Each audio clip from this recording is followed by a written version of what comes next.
ரசாயன தொழிற்சாலையில் பாய்லர் வெடித்து 10 பேர் உயிரிழந்திருக்கிறார்கள். தொழிற்சாலையில் ஊழியர்கள் பணியில் இருந்தபோது திடீரென்று பாய்லர் வெடித்திருக்கிறது. இது பற்றிய கூடுதல் விவரங்களோடு இணைக்கிறார் செய்தியாளர் ஜெயக்குமார். ஜெயக்குமார், இந்த பாய்லர் வெடித்ததற்கான காரணம் என்ன? முழு விவரங்களை பகிர்ந்துக்கங்க.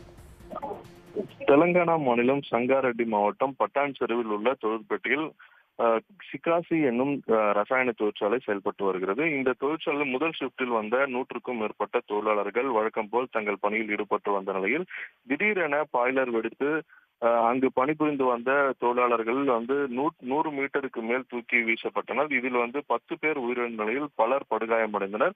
உடனடியாக தகவல் அறிந்த தீயணைப்பு துறையினரும் மற்றும் போலீசாரும் சம்பவ இடத்திற்கு காயமடைந்தவர்களை மீட்டு தனியார் மருத்துவமனையில் சிகிச்சைக்காக சேர்த்துள்ளனர். இதில் பலரது நிலைமை கவலைக்கிடமாக இருப்பதாக மருத்துவர்கள் தெரிவித்துள்ளனர். இந்த விபத்துக்கான காரணம் குறித்து தொடர்ந்து விசாரணை நடைபெற்று வருவதாகவும் தீயை அணைக்கும் பணியில் 8 வீரர்கள் தற்போது அணைக்கும் பணியில் ஈடுபட்டு வருகின்றனர். இந்த விபத்துக்கான காரணம் முழுவதும் அனைத்து விசாரணைக்கு பிறகு தெரிய வரும் என்று போலீசார் மற்றும் தீயணைப்புத்துறை அதிகாரிகள் தெரிவித்துள்ளனர்.